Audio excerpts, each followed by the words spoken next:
आज के लेक्चर में हम मैथमेटिक टूल्स के अर्थमेटिक प्रोग्रेशन पे बात करेंगे स्टूडेंट्स कि एपी क्या होती है। 10th क्लास में आपके एपी का टॉपिक था और उसमें फॉर्मूला था स्टूडेंट्स कि T N is equal to में A plus N minus one into में डी। आज हम इस फॉर्मूले के ऊपर बात करेंगे। ठीक है, ये हमारे मैथमेटिक टूल्स में है। तो यहाँ पे स्टूडेंट्स ए जो थी वो हमारी फर्स्ट टर्म कहलाती थी।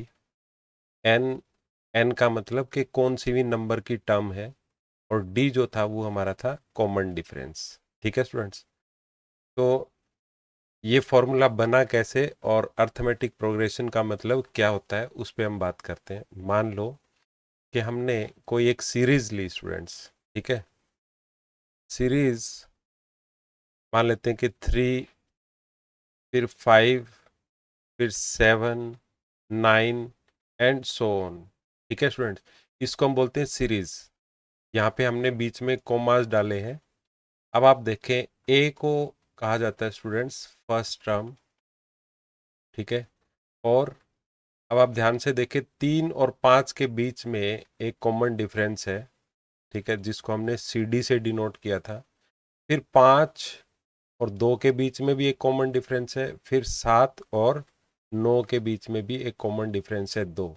ठीक है, तो जहाँ पे हमारा कॉमन डिफरेंस ऐसे चलता है, और जब कोई एक सीरीज फॉर्म होती है इस कॉमन डिफरेंस की वजह से, उसी को हम बोलते हैं अर्थमेटिक प्रोग्रेशन। ठीक है, बीच में अगर हमारा कॉमन डिफरेंस कुछ और आ गया फिर वो हमारी एपी नहीं रहेगी। ठीक है स्टूडेंट्स, तो हम इसी को लेकर के, अब जैसे 3 था, पहली जो टर्म हुई उसको हमने लिखा फर्स्ट टर्म हमारी, ये है स्टूडेंट्स। फिर हम 5 की बात अगर करें तो 5 देखो कैसे बनी हमारी जो सेकंड टर्म है। सेकंड टर्म हमारी कुछ ऐसे बनी स्टूडेंट्स कि पहली जो 3 थी उसके अंदर हमने कॉमन डिफरेंस को ऐड कर दिया स्टूडेंट्स। ठीक है ना, देखो 5 तभी बनी जब इन दोनों का कॉमन डिफरेंस था। तो पहली जो टर्म थी वो 3 थी, और दूसरी टर्म हमारी बनी 5, 3 प्लस में 2, 2। ठीक है स्टूडेंट्स, अब देखेंगे अपन थर्ड टर्म की अगर अपन बात करें। ठीक है ना, थर्ड टर्म हमारी कुछ ऐसे बनेगी। तो पहली जो टर्म थी, ठीक है, उसमें मैं अगर कुछ ऐसे लिख दूं, यहाँ पे मैं एक नंबर लिख रहा हूँ 1। ठीक है, और अगले में मैं यहाँ पे नंबर लिख रहा हूँ स्टूडेंट्स 2 इंटू में 2। ठीक है, और अब मैं ले रहा हूँ फोर्थ टर्म स्टूडेंट्स। इस फोर्थ टर्म में मैं लिख रहा हूँ यहाँ पे 3 प्लस में 3, सॉरी 3 प्लस में 2 इंटू में 2। तो आप नोटिस करें यहाँ पे एक सीक्वेंस बन रहा है स्टूडेंट कि ये तो हमारा कॉमन डिफरेंस है, ये भी कॉमन डिफरेंस है। ठीक है, और ये भी कॉमन डिफरेंस है स्टूडेंट्स। ठीक है, अब यहाँ पे आपने देखा कि काउंटिंग शुरू हो गई है 1, 2, 3।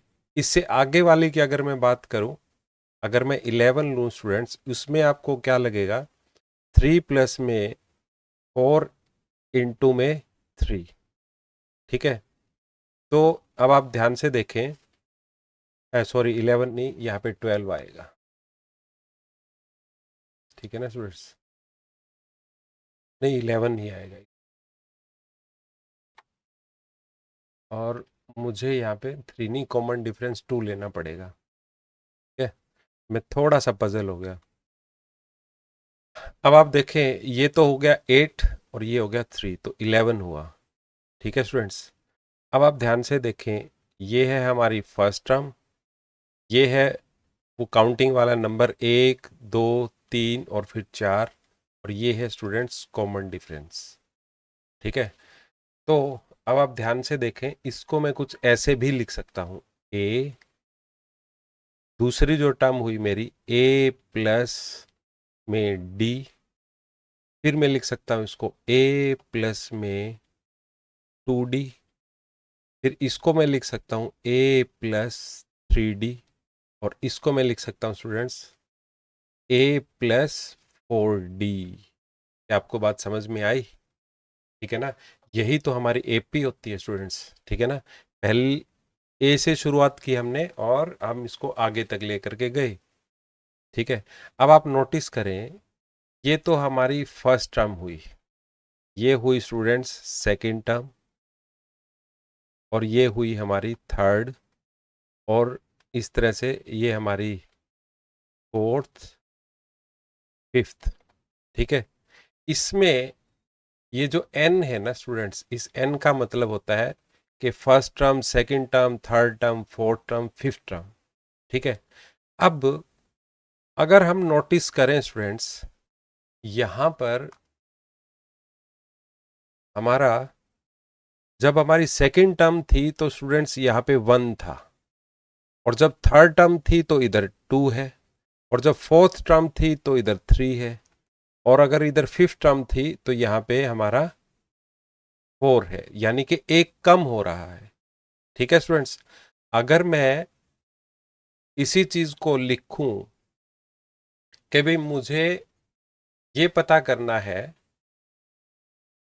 इस T5 को जब हम लिखते हैं ना, T5 का मतलब होता है स्टूडेंट्स के फिफ्थ टर्म, तो फिफ्थ टर्म हमारी इस चीज के बराबर है, तो हम फिफ्थ टर्म को कुछ ऐसे लिख सकते हैं, ए प्लस, जब हमने फिफ्थ लिखा तो हमारी जो फिफ्थ टर्म थी वो इस फॉर्मेशन में आ रही, तो यहाँ पे चार, चार है, जब फिफ्थ है तो चार है, यानी कि अगर हमने फिफ्थ कहा तो चार को हम ऐसे लिख सकते हैं 5 माइनस 1 इंटू में डी। ठीक है ना, तो ये चार को लिखने का एक तरीका है। इसीलिए अब हमारा जो फॉर्मूला है टी एन वाला, वो कुछ ऐसे बन गया students, A plus N minus one into में डी। ठीक है ना, तो ये हमारा फॉर्मूला अर्थमेटिक प्रोग्रेशन के अंदर कुछ इस तरह से बना। ठीक है, अब इसी फॉर्मूले का यूज करके स्टूडेंट्स हम, जैसे कि ये 11 है, अब 11 के बाद और आप दो इसमें ऐड कर दीजिए तो 13 आया, और टर्म कितनी होगी स्टूडेंट्स, टर्म हो जाएगी अब सिक्स्थ। ठीक है ना, तो सिक्स्थ टर्म अगर हमें निकालनी है, मान लो कि अब हमें क्वेश्चन दे रखा है, यही वाला मैं उठा लेता हूँ, 3, 5, 7, 9। ठीक है, यहाँ तक है, और अगर हमें कोई ये पूछे कि इस सीरीज में या इस सीक्वेंस में, सॉरी सीरीज अलग होती है, सीक्वेंस अलग होगी, इस सीक्वेंस में आप हमें फोर्थ या फिर सिक्स टर्म बताइए, सिक्स टर्म, तो हमें निकालनी है स्टूडेंट्स यहाँ पे T6।